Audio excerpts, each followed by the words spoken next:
Bem-vindos ao Lágrimas de Vingança. Eu sou Mariana Campos, e esta é a história do 81 grau aniversário do meu avô. Um aniversário com apenas 2 pessoas, mas que mudou a nossa família inteira para sempre. Numa casa tranquila, num bairro residencial de São Paulo, enquanto o resto da família escolhia um barzinho da moda, eu fui a única que levou um bolo para ele.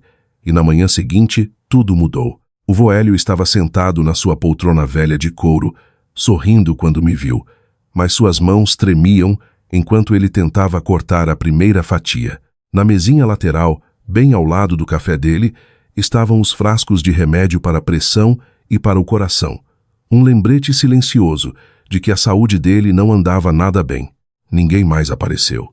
Nem meu pai, nem minha madrasta, a Vanessa, nem meu irmão mais novo, o Lucas, e nem mesmo a tia Beatriz.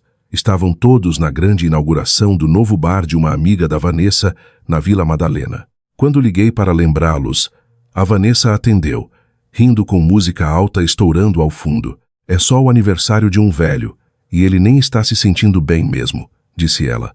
Qual é o drama? Estamos ocupados aqui. O Lucas gritou algo sobre bebida liberada e a ligação caiu. Desliguei, guardei o celular e me sentei ao lado do vô Hélio. Ele me olhou com olhos ternos. Obrigado por vir, Mariana. Você estar aqui significa tudo para mim. Acendemos as velas juntos e ele as apagou com um sopro fraco. A sala estava silenciosa, apenas nós dois dividindo aquele pequeno bolo de padaria. Ele não sabia o que a Vanessa tinha dito e eu não contei. No dia seguinte, tudo mudou. Se você já se sentiu ignorado pela sua própria família, ou foi o único a aparecer para alguém que precisava de você, clique no botão de curtir, se inscreva no canal e ative as notificações para nunca perder uma história como esta. Obrigada por ouvir. O dia seguinte começou com meu celular vibrando sem parar. Notificações do Instagram e Facebook se acumulavam, cada uma me puxando de volta para a noite anterior. Abri mesmo assim. Meu pai tinha postado uma foto em grupo na inauguração do bar. Ele, a Vanessa, o Lucas e a tia Beatriz, todos sorrindo sob as luzes neon com copos de gin erguidos. A legenda dizia: Noite incrível em família no novo Point, um brinde aos novos começos. A Vanessa repostou com emojis de coração e marcou metade das amigas dela. Melhor noite das meninas que virou noite em família, vivendo o melhor da vida. O story do Lucas era um clipe em câmera lenta dele, dançando com a legenda modo festa ativado. A tia Beatriz comentou embaixo do post da Vanessa: Queria ter ficado mais tempo. Na próxima eu fecho o bar. Eu encarei a tela até as imagens ficarem borradas. Eles pareciam felizes, despreocupados, como se o aniversário que passei sozinha com o vô Hélio nunca tivesse acontecido. Nenhuma menção a ele, nenhuma culpa, apenas luzes, música e outra noite perfeita. Eu sempre soube que eu era a excluída. Quando fiz 16 anos, meu pai prometeu um jantar em família numa churrascaria famosa. Naquela manhã, a Vanessa anunciou que ia levar o Lucas para ver o novo filme de super-herói no shopping. Ele está esperando há semanas, disse ela, como se meu aniversário não contasse.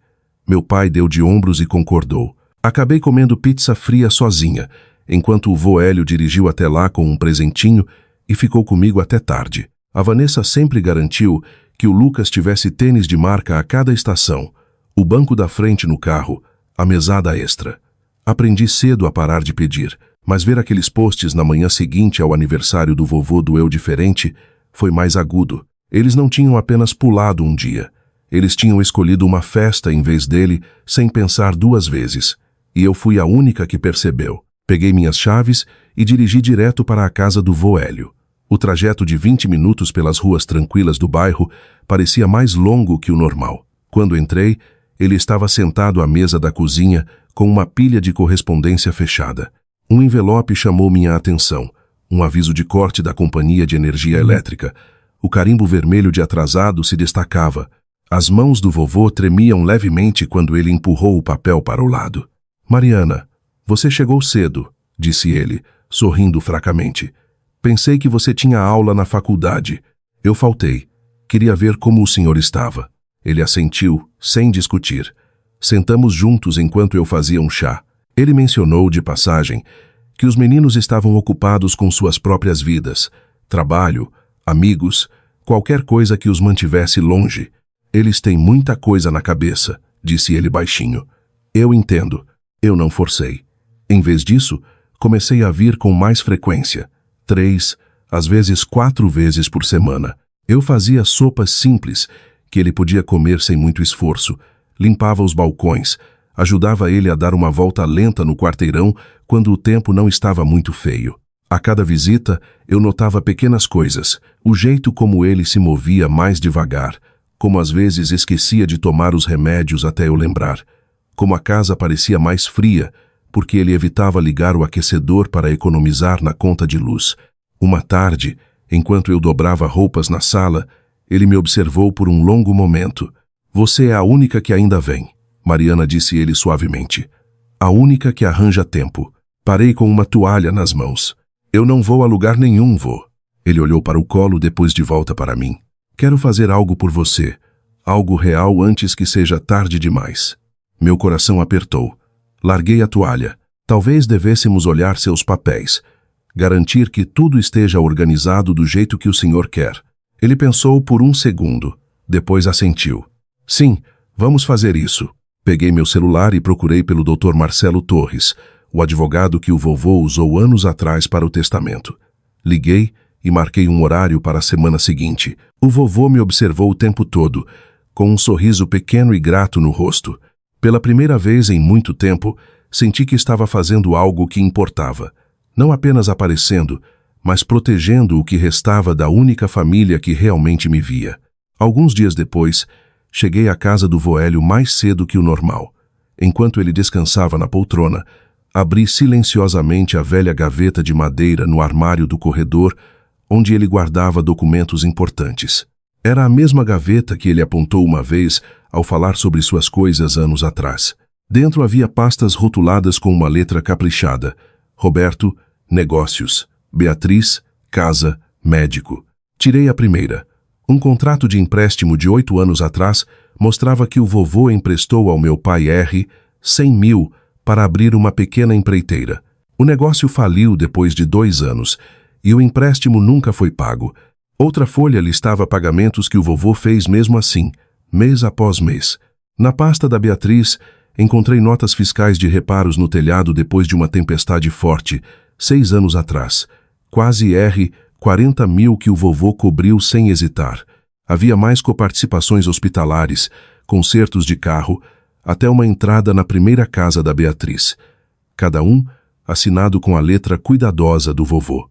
Levei as pastas para a sala. O vovô levantou os olhos do livro surpreso. O que é tudo isso, Mariana? Sentei ao lado dele e coloquei os papéis na mesa de centro. Essas são as coisas que o senhor fez pelo papai e pela tia Beatriz. Os empréstimos, os reparos, a ajuda. Encontrei enquanto procurava seus documentos atuais. Ele ajustou os óculos e examinou a primeira página. Sim, está certo. Emprestei o dinheiro para seu pai começar. Achei que ajudaria ele a construir algo sólido. E o telhado da Beatriz. A tempestade levou metade dele. Não podia deixar ela viver com goteiras. Ele suspirou, pousando os papéis gentilmente. Eu ajudei porque eram meus filhos. É o que pais fazem. Mas eles não aparecem muito mais. Talvez tenham vergonha. Ou talvez só tenham se acostumado comigo estando lá quando precisavam de algo. Sente um nó no estômago. Vô, o senhor deu tanto a eles. E agora as contas médicas estão acumulando também, não estão? Ele assentiu lentamente. O remédio do coração é caro. Os de pressão também. Tenho pulado algumas doses para fazer render as caixas. O médico diz que preciso tomar direto, mas... Ele parou, olhando pela janela para o quintal nublado. Então ele se virou para mim, a voz mais baixa, mas firme. Mariana, eu observei como eles tratam você desde que você era pequena. A Vanessa sempre colocou o Lucas em primeiro lugar. Sapatos novos, banco da frente, mesada extra. Suas festas de aniversário eram esquecidas enquanto o Lucas tinha tudo o que queria. Até quando você precisou de ajuda com o vestibular, disseram que você podia se virar sozinha. E eu? Eles só ligam quando precisam de dinheiro ou favores. Não perguntam como estou me sentindo. Não vem a menos que tenha algo para eles ganharem. As palavras vinham mais rápido agora, como algo que ele guardou por anos. Eu vejo tudo, mesmo que não fale muito. Você é quem está aqui. Você é quem traz comida, quem senta e escuta, quem não reclama quando esqueço as coisas. Eles tiraram e agora estão deixando nós dois de lado. Não vou deixar isso continuar. Engoli seco. Vou. Ele levantou a mão. Não. Eu decidi. Quero garantir que o que me resta vá para a pessoa que mereceu. A pessoa que esteve aqui quando ninguém mais estava. Essa pessoa é você, Mariana. Quero organizar tudo para que ninguém possa tirar ou brigar por isso depois. Seus olhos estavam claros, determinados. Precisamos falar com um advogado, tornar oficial, protegido, para que seja seu e apenas seu. Assenti, surpresa com a firmeza dele. Podemos fazer isso. Vou ligar para o Dr. Marcelo. É quem o senhor usou antes. O vovô concordou na hora. Sim. Ligue para ele. Vamos resolver isso antes que eles percebam o que perderam. O resto da tarde passou tranquilamente. Ajudei ele a organizar as pastas, anotei o que precisaríamos. Quando saí, ele ficou na porta mais tempo que o normal, me vendo ir embora. A semana seguinte chegou rápido. Peguei o vô Hélio no meu carro e dirigimos até o escritório do Dr. Marcelo no centro. O prédio era sóbrio e profissional. Madeira escura, cadeiras de couro, estantes de livros de direito. O Dr. Marcelo nos cumprimentou calorosamente.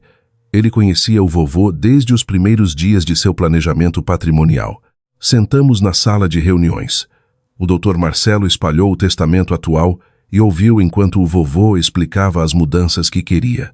A sala estava quieta, exceto pelo arranhar da caneta no bloco de notas. Quero fazer uma doação em vida, com reserva de usufruto. E um novo testamento, disse o vovô. A casa aqui no bairro, o sítio no interior e a conta poupança, cerca de R$200 mil. Tudo para a Mariana, blindado para que ninguém mais possa tocar.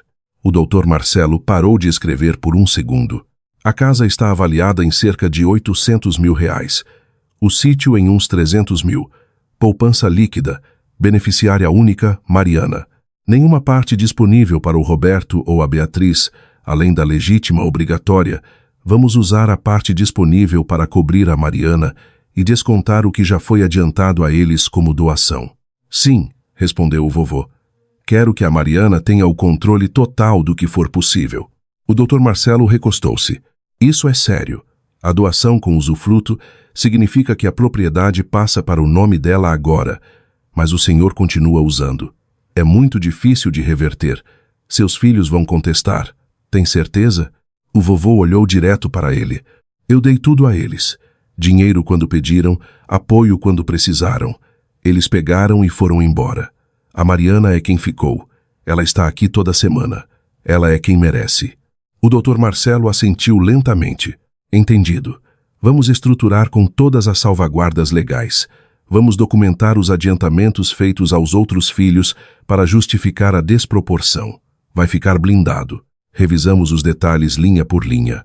O Dr. Marcelo explicou o processo no cartório, transferindo as escrituras. O vovô assinou cada página com mão firme. Eu assinei como testemunha, onde necessário. O advogado garantiu que os documentos finais estariam prontos em algumas semanas. Ao nos levantarmos para sair, o vovô parou. Obrigado, Marcelo. Isso parece a coisa certa a fazer. O advogado sorriu. É a sua decisão, Sr. Hélio. Vou cuidar da papelada imediatamente. No carro, a caminho de casa, o vovô olhava as casas passando. Me sinto mais leve, disse ele baixinho, como se finalmente tivesse cuidado do que importa. Olhei para ele. O senhor cuidou. Cuidou de si mesmo e de mim. Ele estendeu a mão e afagou meu braço. Você cuidou de mim primeiro. As semanas seguintes foram calmas. Continuei indo lá a cada poucos dias. O vovô falava mais sobre o sítio que não visitava há anos, a horta que costumava cuidar. Os documentos do cartório chegaram pelo correio, envelope grosso, selos oficiais. Ele revisou numa noite enquanto eu fazia o jantar. Assinou as últimas páginas e eu as levei de volta ao escritório do Dr. Marcelo. Estava tudo feito. A casa, o sítio, a poupança, tudo protegido em meu nome. O vovô não podia mudar de ideia nem se quisesse, mas ele nunca mencionou arrependimento. Então, as cartas foram enviadas. O Dr. Marcelo mandou notificações formais para meu pai e a tia Beatriz, informando sobre a reestruturação patrimonial e o adiantamento de herança já consumido por eles. Sem muitos detalhes, apenas o fato de que não havia mais bens a receber. Uma semana depois, as ligações começaram. Primeiro meu pai, depois a Vanessa, depois a tia Beatriz. Eles não perguntaram como o vovô estava, perguntaram por quê, e então disseram que estavam indo para lá. Eu sabia o que vinha a seguir. Eles chegaram todos de uma vez numa tarde de sábado. Carros parando em sucessão rápida na frente da casa do vô Hélio. O SUV do meu pai primeiro, Vanessa no banco do passageiro, Lucas atrás. O sedã da tia Beatriz parou logo atrás. Observei da janela enquanto desciam. Rostos fechados, sem sorris. O vovô estava na poltrona quando a campainha tocou. Eu abri a porta. Eles entraram em fila sem esperar convite. Meu pai liderando, Vanessa logo atrás, Lucas parecendo desconfortável, tia Beatriz cruzando os braços. Meu pai falou primeiro, voz baixa, mas cortante. Recebemos a carta do advogado. O que está acontecendo, pai? O vovô não se moveu da cadeira. Apenas olhou para eles, calmo. Eu fiquei ao lado dele. A Vanessa deu um passo à frente. Isso é ridículo.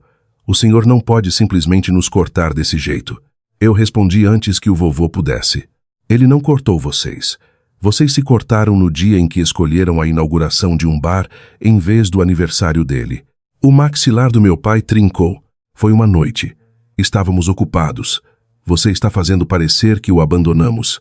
Vocês abandonaram, eu disse. Aquele foi o aniversário de 81 anos dele. Ele esperou o dia todo. Só eu apareci. Vocês estavam numa festa rindo, postando fotos. Nenhum de vocês ligou para dar parabéns. A tia Beatriz revirou os olhos. Íamos visitar na semana seguinte. Coisas acontecem. A vida é corrida. Corrida, repeti. É o que vocês sempre dizem. Mas não estavam muito ocupados para pegar o dinheiro dele por anos. Pai, você pegou 100 mil para aquela empreiteira que faliu e ele nunca pediu de volta. Tia Beatriz, ele pagou 40 mil para arrumar seu telhado depois da chuva. Contas de hospital, consertos de carro. Ele cobriu tudo. E agora vocês nem visitam quando ele está fraco, quando precisa de ajuda com os remédios para andar. Vocês só aparecem quando recebem uma carta dizendo que o dinheiro acabou. O Lucas se mexeu, olhando para o chão. Mana, você está exagerando. O vô tá bem. Somos família. Podemos resolver isso. A Vanessa cortou, voz subindo. Você não pode esperar que o mundo todo gire em torno dele.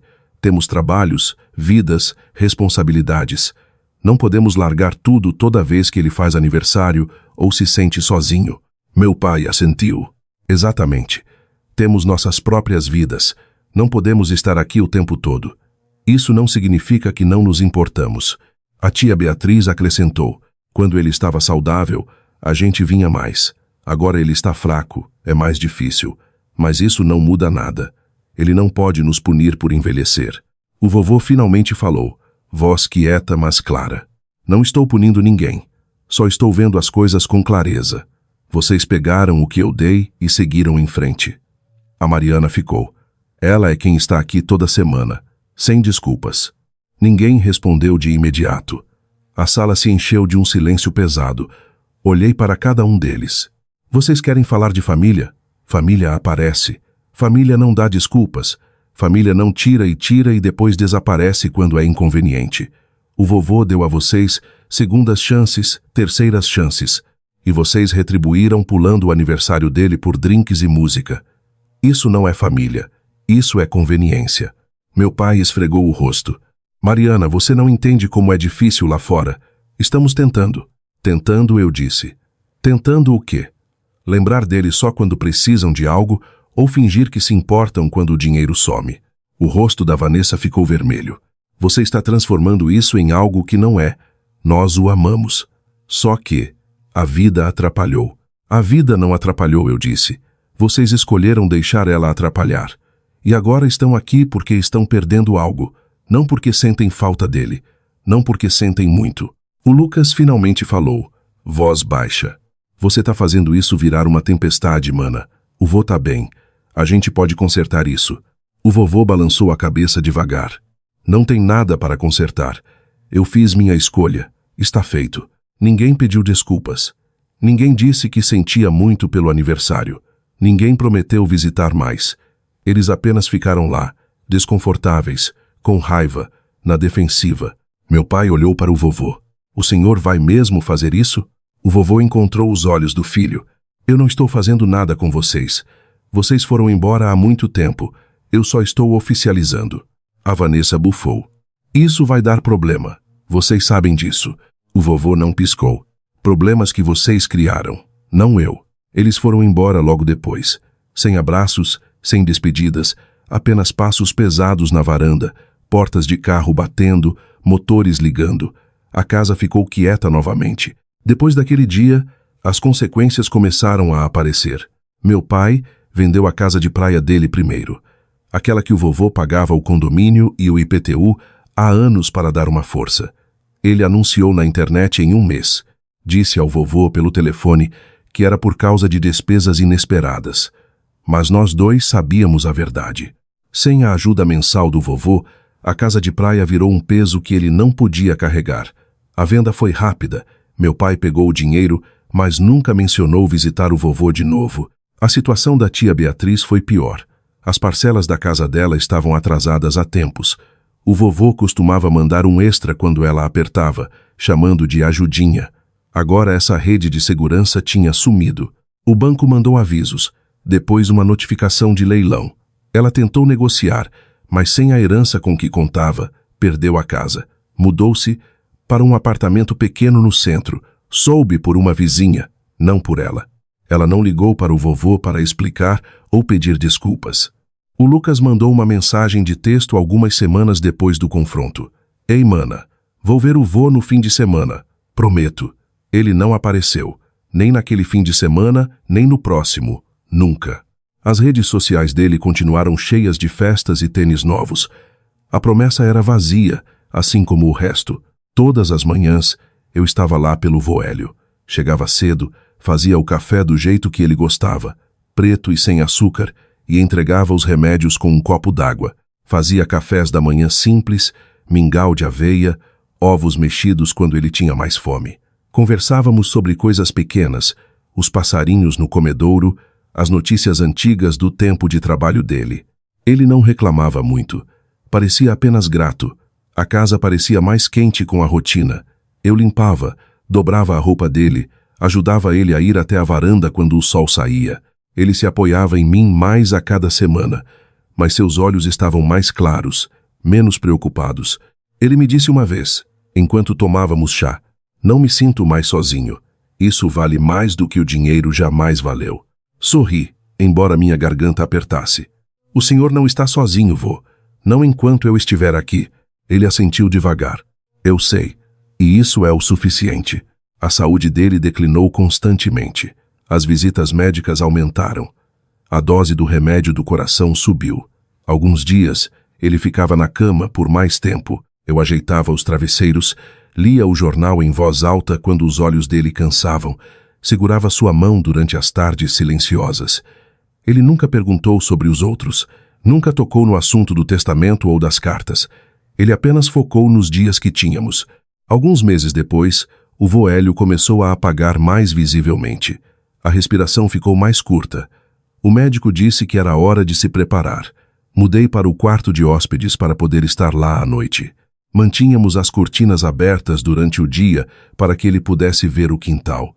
Ele dormia mais, falava menos, mas quando estava acordado, olhava para mim com os mesmos olhos ternos daquele aniversário. Uma manhã, ele não acordou. A casa estava imóvel. A luz do sol entrava pela janela sobre sua poltrona vazia. Ele partiu em paz em casa, do jeito que queria, quieto, cercado pela pessoa que ficou. Os dias após a partida do vô Hélio foram silenciosos de um jeito que eu não esperava. A casa não parecia vazia. Parecia que estava esperando eu decidir o que viria a seguir. Organizei tudo sozinha. Um velório pequeno na capela local, apenas alguns vizinhos que o conheciam há décadas, sem multidão, sem discursos, apenas pessoas que realmente apareceram. Nas semanas que se seguiram, encontrei a carta dentro do envelope com as instruções finais dele. Estava escrita à mão no mesmo bloquinho amarelo que ele usava para listas de mercado. As palavras eram simples, mas bateram forte. Mariana, você não me deu dinheiro. Você me deu tempo. E isso vale mais do que qualquer coisa que eu guardei. A casa, o sítio, a conta, são seus agora. Viva neles. Use-os. Torne-os seus. Não deixe ninguém dizer que é errado manter o que você ganhou por estar presente. Com amor, vô Hélio. Li 2 vezes, sentada à mesa da cozinha onde costumávamos tomar café. As lágrimas vieram, mas não eram pesadas. Eram de alívio. Dobrei a carta e coloquei no bolso. Ficou lá por meses. O legado tornou-se meu oficialmente. A casa no bairro tranquilo de São Paulo foi transferida para meu nome. O sítio no interior, uma casa de madeira com varanda olhando para a mata, era meu também. A poupança, cerca de R$200 mil, ficou intocada por um tempo. Não corri para gastar. Queria sentir primeiro. Comecei a arrumar coisas pela casa. Os degraus da varanda que o vovô queria consertar, mas nunca conseguiu. Lixei e envernizei. Os canteiros da horta que ele usava para plantar tomates e ervas. Limpei o mato. Revolvi a terra. Plantei sementes novas na primavera. Passava as manhãs regando, vendo os primeiros brotos verdes surgirem. À noite, sentava na varanda onde ele costumava sentar, café na mão, ouvindo os sons tranquilos do bairro. Não contatei a família, nenhuma vez. Meu pai mandou algumas mensagens depois do enterro. Precisamos conversar sobre isso. A Vanessa tentou ligar uma vez, voz tensa. Isso não é justo. A tia Beatriz mandou um e-mail longo sobre obrigações familiares. O Lucas não escreveu nada. Não respondi a nenhum deles. As palavras deles pareciam distantes, como ruído de outra vida. Apaguei as conversas, bloqueei os números. O silêncio não era raivoso, era pacífico. A vida entrou num ritmo que eu escolhi. Trabalhava de casa na maioria dos dias, freelas de design que me deixavam ficar perto. Caminhava pelo quarteirão toda tarde, o mesmo caminho que o vovô e eu fazíamos. Vizinhos acenavam, perguntavam como eu estava.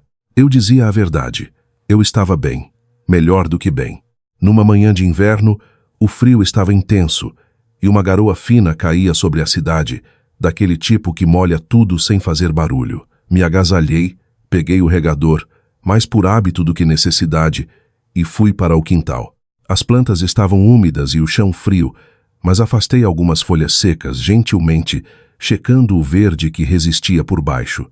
Despejei água ao redor das raízes da roseira que o vovô tinha plantado anos atrás. Ela tinha sobrevivido ao frio, teimosa e quieta. Enquanto eu estava lá, vendo a garoa cair, pensei sobre tudo o que tinha acontecido. Família não é sobre sangue, dinheiro ou obrigação. É sobre presença. Aparecer quando é difícil, quando é inconveniente, quando ninguém mais aparece. O vovô não precisava de gestos grandiosos ou presentes caros. Ele precisava de alguém que ficasse. Eu dei isso a ele, e ele me deu tudo em troca. Aprendi outra coisa também. Não deixe a conveniência afastar as pessoas. Não troque o tempo com quem importa por festas, trabalhos ou desculpas. As pessoas envelhecem, ficam fracas, precisam de ajuda, e se você não estiver lá quando isso acontecer, você perde a chance de fazer parte de algo real. Você perde elas e perde um pedaço de si mesmo. Terminei de regar a roseira e olhei para o céu cinza de São Paulo. A chuva continuava caindo, suave e constante. O jardim estava quieto. A casa atrás de mim era minha, e pela primeira vez em muito tempo, me senti completamente em paz. Se você está ouvindo essa história, tire um momento. Pense em quem esteve lá por você quando ninguém mais estava. Pense em quem você tem apoiado. E se tem alguém esperando você aparecer, não espere. Vá, porque o tempo é a única coisa que realmente importa. E uma vez que ele se vai, nenhuma quantidade de dinheiro ou desculpas pode trazê-lo de volta. Essa é a lição que o vô Hélio me deixou, e é a que vou levar para sempre.